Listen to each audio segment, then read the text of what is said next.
Hello story lovers, welcome to Siri Vennela కథల ప్రపంచం. నేను మీ వెన్నెల. ముందుగా ఇంకా ఎవరైనా మన ఛానల్ ని సబ్స్క్రైబ్ చేసుకోకుండా వీడియోస్ చూస్తున్న వాళ్ళు ఉంటే ప్లీజ్ టు సబ్స్క్రైబ్. ఇప్పుడు ఎటర్నల్ లవ్ స్టోరీని వింటున్నాము. వీడియోలోకి వెళ్లే ముందు అందరూ వీడియోని లైక్ చేయడం మర్చిపోవద్దు. ఇప్పుడు స్టోరీ. గుమ్మం దాకా వెళ్లిన అగస్త్య అభయలను ఆపడానికి రన్నింగ్ రేస్ చేసి మరీ వాళ్ళని ఓవర్టేక్ చేసి వెళ్లిన లక్కీ ఆగండక్కడ అన్న పెదరాయుడు డైలాగ్ కాపీ చేస్తే తన మాటకి కించిత్ వాల్యూ ఇవ్వకుండా ఓ లుక్కి ఒక్క తోపుతో లక్కీని పక్కకు విసిరి కొట్టి లోపలికి వెళ్లిపోయాడు అగస్త్య. ఎటు అగస్త్య చేతిని వదలని ఫెవిక్విక్ లా పాప పట్టుకునే ఉండడంతో అగస్త్యతో పాటే కలిసి నట్టింట్లో కుడికాలు పెట్టింది అభయ. ఆల్రెడీ ఆ ఇంట్లో కూడా అంతకు ముందు వరకు పని వాళ్ళు ఉండడంతో ఇల్లంతా నీట్ గానే ఉంది.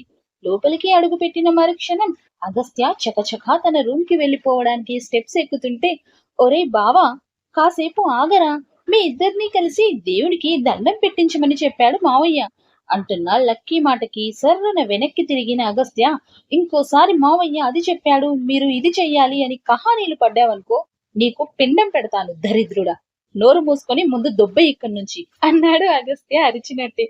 అది కాదు బావా, ముహూర్తం అంటున్న మాటకి ముహూర్తం లేదు, ఏం లేదు. అరగంటలో ఆఫీస్ లో ఉండాలి. ఈ రోజు షేర్ హోల్డర్స్ మీటింగ్ అని అనౌన్స్ చెయ్యి. అండ్ నేను ఆఫీస్ కి వచ్చేసరికి అన్ని రెడీగా పెట్టకపోయావో నిన్ను ఈ రోజు నా చేతుల్లోంచి ఇండియాలో ఉండే నీ మావే కాదు, పరలోకంలో ఉన్న మీ తాత కూడా కాపాడలేడు. ఇక పో ఇక్కడి నుంచి అని యమా సీరియస్ గా వార్నింగ్ ఇచ్చి తన రూమ్ కి వెళ్లిపోయాడు అగస్త్య. అగస్త్య వెళ్లే వరకు నోరు మూసేసుకొని అభయ వైపు చూసిన లక్కీకి అగస్త్య అరుపులకి భయంతో చలిజ్వరం వచ్చిన కోడిలా వణుకుతూ ఉంది అభయ. సిస్టర్, అసలు నువ్వెందుకు అలా వణుకుతున్నావు అని అయోమయంగా అడిగాడు లక్కీ అభయ వణుకుడు చూసి. అది అది మరి అని పాప లాగింగ్ లో మ్యాటర్ చెప్పేలోగానే లక్కీ ఫోన్ రింగ్ అవడంతో పాకెట్ నుంచి ఫోన్ తీసి చూస్తే స్క్రీన్ మీద రాఘవ గారి పేరు. ఒక్క నిమిషం సిస్టర్, మావయ్య ఫోన్ చేస్తున్నాడు అని ఫోన్ లిఫ్ట్ చేసిన లక్కీ హలో అనే లోపే, రే లక్కీ, అభయ వాళ్ళు సేఫ్ గా ల్యాండ్ అయ్యారా, రిసీవ్ చేసుకున్నావా అని నాన్ స్టాప్ క్వశ్చన్ తో పిచ్చెక్కిస్తున్న రాఘవ గారి వాక్ ప్రవాహానికి అడ్డుకట్ట వేస్తూ, మావయ్య సిస్టర్ కి ఇస్తున్నాను, మీరు మీరు మాట్లాడుకోండి అని ఫోన్ తీసి అభయ చేతిలో పెట్టి సోఫాలో కూలబడ్డాడు లక్కీ.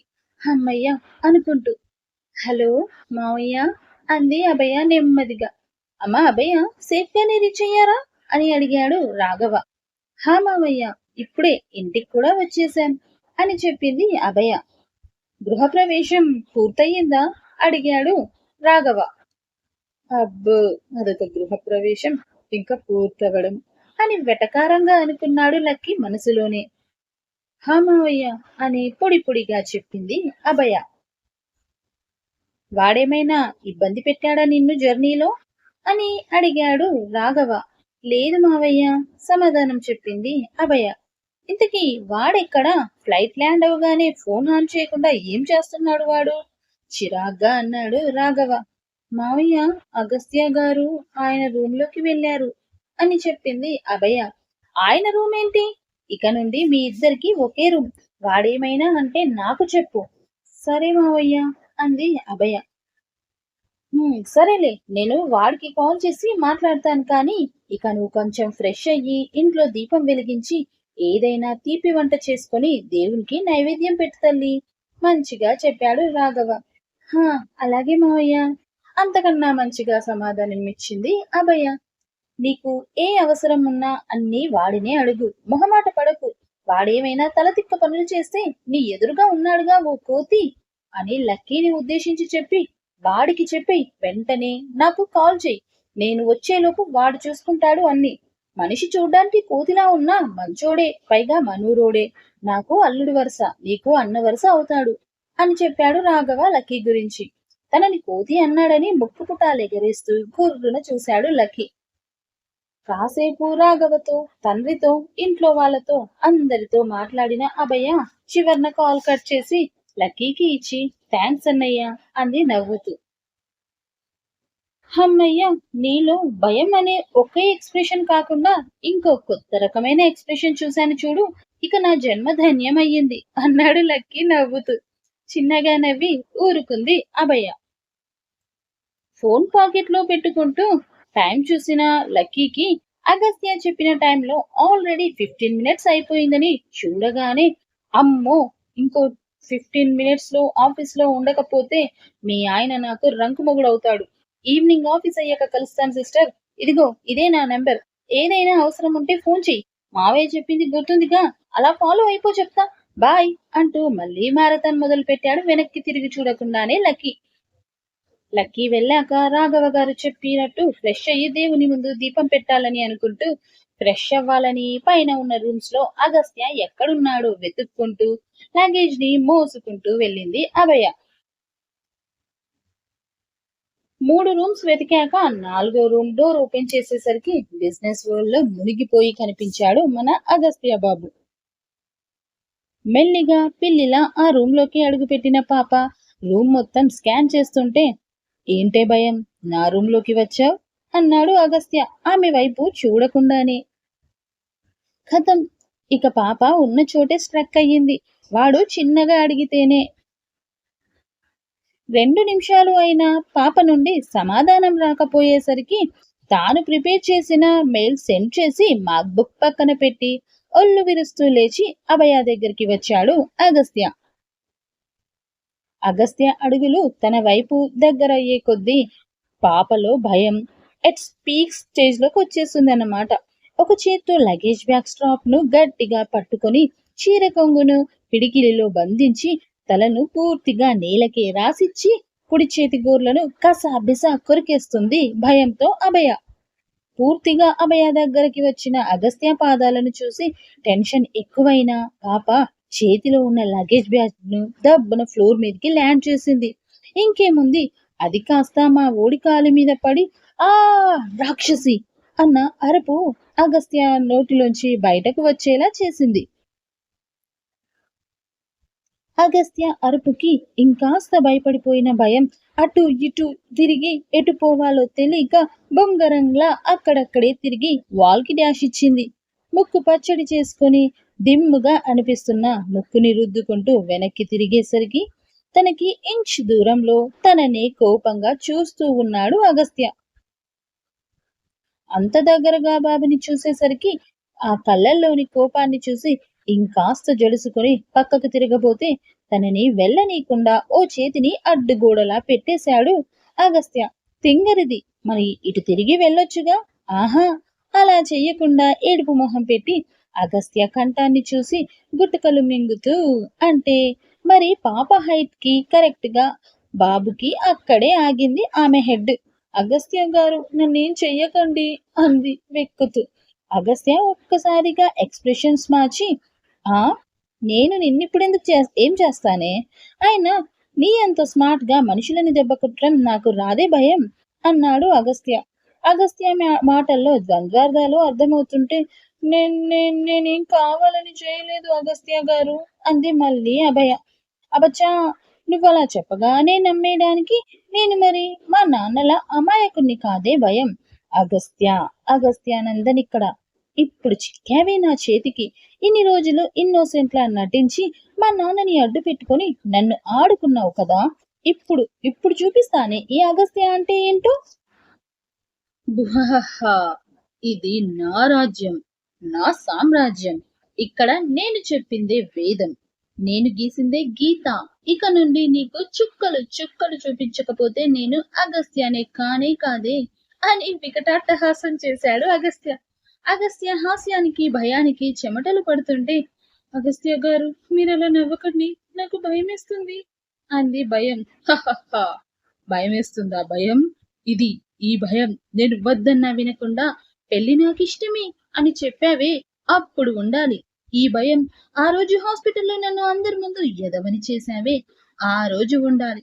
తర్వాత కర్మకాలి వీడే నీ మొగుడైతే అప్పుడు ఏంటా నీ పరిస్థితి అని అప్పుడుండాలి ఈ భయం అంటూ చూస్తూ ఉండవే నిన్ను ఇలానే కాదు కాదు ఇంతకన్నా ఎక్కువగా భయపడేలా చేస్తా. ఈ రోజు నుండే నేను నీకు చెప్పిన మాటలన్నీ నిజం చేస్తాను. రోజు నైట్ ఫుల్ గా తాగి వస్తా. ఆ తర్వాత ఏం చేస్తానో మళ్ళీ చెప్పాలా అని ఆల్రెడీ ఓసారి ఇమాజిన్ చేసుకున్నావు కదా అన్నాడు విలన్ స్మైల్ తో అగస్త్య. అని బంగారంలా తల తిప్పేసింది అభయ. చెమటకు తడుస్తున్న అభయ ఫేస్ చూసి నవ్వుతూ హహహా దాట్స్ గుడ్ భయం. అండ్ నీకు నేను పెట్టే కండిషన్స్ చెప్పే టైం కూడా వచ్చేసిందే అని బుగ్గగిల్లాడు అగస్త్య. మళ్ళీ కండిషన్సా అని మనసులో అనుకొని బెరుగ్గా అగస్త్య వైపు చూసింది అభయ. అభయ ఇన్నర్ ఫీలింగ్ అర్థమైనట్టే మళ్ళీ కాదే, అసలు మొదలైందే ఇప్పుడే భయం. ఇక నుండి చూడు నా కండిషన్స్ కి నీకు గింగిరాలు తిరగాలి అంటూ తన కండిషన్స్ చెప్పడం మొదలు పెట్టాడు అగస్త్య. నా ఫస్ట్ కండిషన్ అంటూ గలం విప్పి, నెంబర్ 1, నువ్వు నా రూమ్ లో ఉండడం కాదు కదా, అసలు నా రూమ్ వైపు రావడానికి కూడా వీల్లేదు అనగానే ట్రింగ్ ట్రింగ్ అని అగస్త్య ఫోన్ మోగింది అప్పుడే. కానీ అగస్త్య అది ఇగ్నోర్ చేస్తూనే, నెంబర్ 2, ఈ ఇంట్లో పనులు అన్నీ నువ్వే చెయ్యాలి, వంట నుండి క్లీనింగ్ వరకు అని అగస్త్య చెప్పడంతో మళ్ళీ ట్రింగ్ ట్రింగ్ అని మరోసారి మోగింది ఫోన్. మళ్ళీ అగస్త్య ఇగ్నోర్ చేశాడు ఫోన్ ని. ఇక నెంబర్ 3, నువ్వు ఏది ఆశించి అయితే నన్ను పెళ్లి చేసుకున్నావో, అంటే నా దగ్గర ఉన్న డబ్బు, అందం అనగానే చురుగ్గా చూస్తున్న అభయను షార్ప్ గా చూస్తూ, ఏంటే లుక్, అంటే నేను అందంగా లేననా? రేపటి నుండి ఎలాగో చూస్తావుగా నాకున్న ఫాలోయింగ్, అప్పుడు నువ్వు ఈ లుక్ ఇవ్వు అంటూ సీరియస్ గా చెప్పి, నా దగ్గర ఉన్న డబ్బు, అందం, స్టేటస్ చూసి నేను వద్దన్నా నన్ను పెళ్లి చేసుకున్నావో అదే లేకుండా చేస్తా. అంటే నువ్వు ఊరికే ఖాళీగా కూర్చొని తినడానికి వీల్లేదు, నువ్వు తిన్నదానికి సరిపడా ఈ ఇంట్లో వంట చెయ్యాలి, ఇంకా నాతో పాటు ఆఫీస్ కి రావాలి, కానీ నేను నీకు శాలరీ కూడా ఇవ్వను అంటూ అగస్త్య చెప్తున్న కండిషన్స్ కి అభయ గుట్టకలు మింగుతూ అంత దగ్గరగా ఉన్న తనను చూస్తూ ఉంటే, నెంబర్ 5, ఇదిగో ఇలా నన్ను కళ్ళతోనే తినేసేలా చూడొద్దు, నాకు సైట్ కొట్టడానికి వీల్లేదు, నా అందం చూసి నన్ను పెళ్లి చేసుకున్నావు కదా, ఇక ఆ అందాన్ని నువ్వు చూడడానికి వీల్లేదు అనగానే మరోసారి ట్రింగ్ ట్రింగ్ అని మోగింది.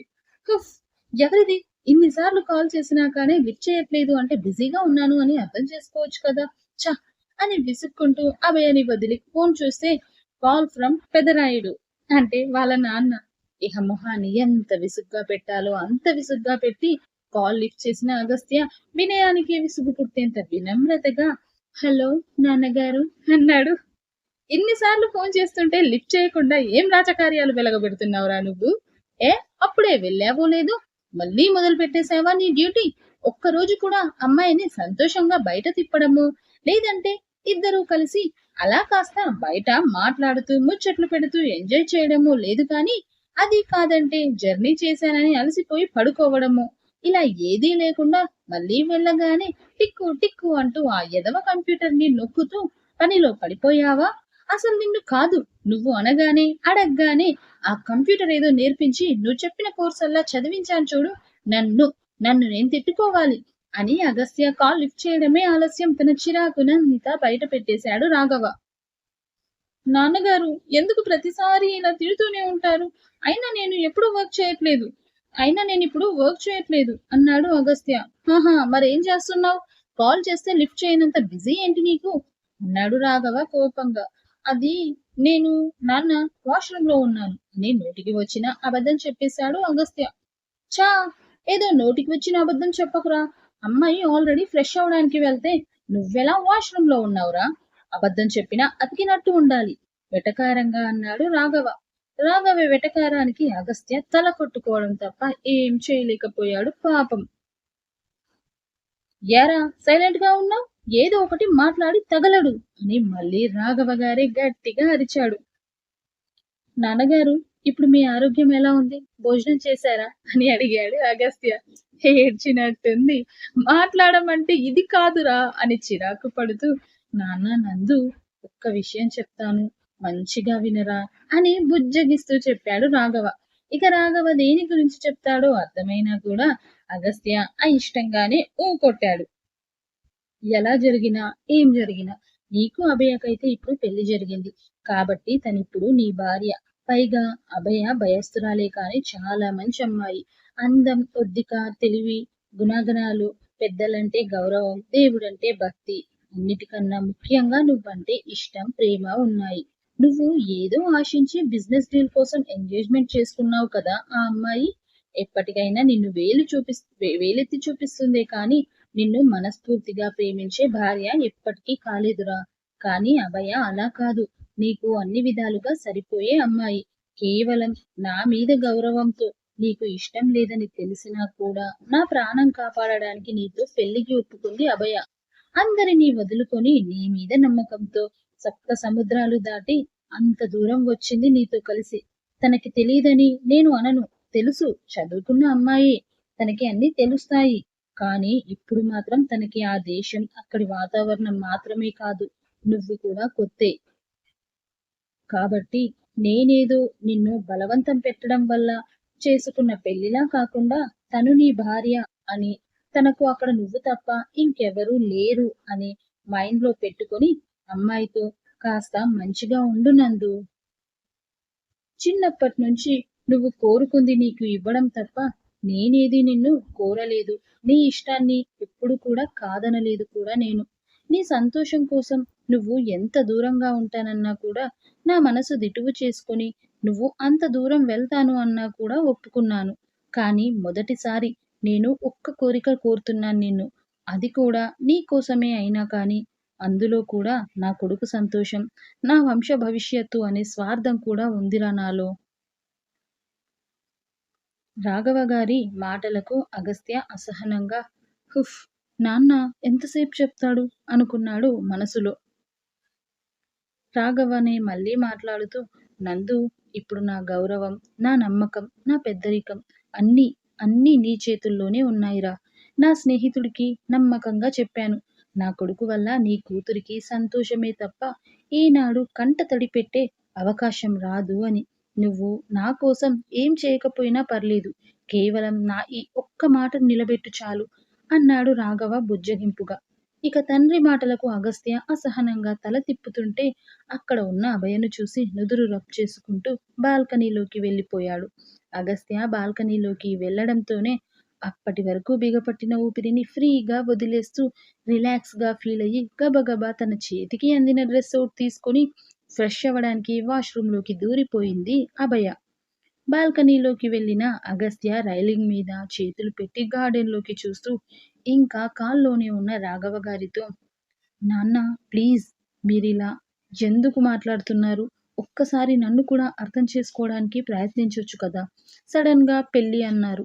ఆల్రెడీ నేను నా పెళ్లి విషయంలో ఓ నిర్ణయానికి కూడా వచ్చాక మీకోసం తప్పనిసరి అభయ మెడలో తాళి కట్టాను. ఇదంతా ఎవరి కోసం? మీకోసం కాదా? మరి నా గురించి మీకెందుకు అర్థం కావట్లేదు? నన్నెందుకు అర్థం చేసుకునే ప్రయత్నం చేయట్లేదు మీరు? అంటే మీరన్నట్టు కేవలం అభయదేన జీవితం, నాది కాదా? పెళ్లి నాన్న, ఇది కేవలం మీరు అంటున్న బంధం, ప్రేమ మాత్రమే కాదు మ్యారేజ్ లైఫ్లో చూడాల్సింది. పెళ్లి అంటే మన జీవితాన్ని నిర్ణయించే ఒక వాల్యుబుల్ వెపన్ లాంటిది. అది మన ఫ్యూచర్ని డిసైడ్ చేసే, మనకి నచ్చినట్టుగా మార్చే పవర్ఫుల్ వెపన్లా యూజ్ చేసుకోవాలి నాన్న. కానీ బ్లైండ్గా అందులోకి దిగకూడదు. మీకోసం, కేవలం మీ వల్ల నేను దానిలోకి బ్లైండ్గా దిగేశాను. నేనిప్పుడు దాని నుంచి బయటపడతానను, లేదంటే పెళ్లి చేసుకున్న అమ్మాయిని వదిలేస్తాననో చెప్పడం లేదు. కానీ జరిగింది యాక్సెప్ట్ చేయడానికి నాకు కొన్ని రోజులు టైం కావాలి అంటున్నాను. చెప్తున్నాను కదా నాన్న, నాకు నా ఫ్యూచర్ మీద ఎప్పటి నుంచో ఓ విజన్ ఉంది. బట్ అదంతా ఇప్పుడు స్పాయిల్ అయిపోయింది. సో నేను ఇప్పుడు మళ్ళీ మొదటి నుంచి కొత్తగా రావాలి నా ఫ్యూచర్ని డిజైన్ చేసుకోవడానికి. జరిగిన దాన్ని మళ్ళీ పూర్తిగా తిరిగి సరిచేయడానికి. కాబట్టి నాకు కొన్ని రోజులు టైం ఇవ్వండి ఈ రిలేషన్‌ని యాక్సెప్ట్ చేయడానికి. అప్పటి వరకు మీ కోడలికి వచ్చిన నష్టమేం లేదు ఇక్కడ. నాతోనే ఉంటుంది. అది కూడా చాలా జాగ్రత్తగా. కానీ నాలాగే ఉంటుంది. నాతో ఉండాలంటే ఎప్పటికీ నాలానే ఉండాలి నాన్న. అందుకు తనని తాను ప్రిపేర్ చేసుకుంటుందో, లేదా మీరు ప్రిపేర్ చేస్తారో నాకనవసరం. కానీ ఆ అభయ వైఫ్ ఆఫ్ అగస్త్యగా మారాలంటే మాత్రం ఈ అగస్త్యానందన్ ఎంత ప్రాక్టికల్‌గా, ప్రొఫెషనల్‌గా ఉంటాడో అలాగే ఉండాలి అని ఖచ్చితంగా తేల్చి చెప్పి కాల్ కట్ చేశాడు అగస్త్య. అగస్త్య కాల్ కట్ అయ్యాక రాఘవ ఆలోచనలో పడ్డాడు. పర్సనల్ లైఫ్‌ని కూడా ప్రొఫెషనల్‌గా డీల్ చేయాలనుకుంటున్న కొడుకు బిజినెస్ థింకింగ్ మైండ్‌ని ఎలా మార్చాలా అని. ఇటు అగస్త్య కూడా రాఘవతో మాట్లాడి కాల్ కట్ చేసి బాల్కనీలోనే నిలబడి కాసేపు తండ్రి చెప్పిన మాటల గురించి ఆలోచిస్తూనే తను చేసుకున్న ఈ పెళ్లి వల్ల, అభయ వల్ల ప్రొఫెషనల్‌గా ఎలాంటి సిట్యుయేషన్స్ ఫ్యూచర్‌లో ఎదుర్కోవాల్సి వస్తుందో అని ఆలోచిస్తూ ఉన్నాడు. అభయ గురించి తండ్రి చెప్పిన మాటలు తలుచుకుంటూనే అసలెందుకు అది నాతో ఈ పెళ్లికి సిద్ధమైంది? ఆల్రెడీ నేను వద్దని చెప్తూనే ఉన్నా కూడా వినకుండా నాతో తాళి కట్టించుకుంది. పైగా నన్ను చూస్తేనే గజగజ వణికిపోయేది. ఏ నమ్మకంతో నాతో ఎంత దూరం ఒంటరిగా వచ్చిందది? నిజంగానే నాన్న మీద గౌరవంతో చేసిందా? లేక ఇంకా ఏదైనా ఉందా? అని ఆలోచిస్తున్న అగస్త్య ఫోన్‌కి నోటిఫికేషన్ వచ్చింది ఫ్రమ్ క్యాథరిన్ నుండి. ఈవినింగ్ మీటింగ్ ఉందని మిస్ అవ్వకుండా అటెండ్ అవ్వాలని మెసేజ్ సారాంశం.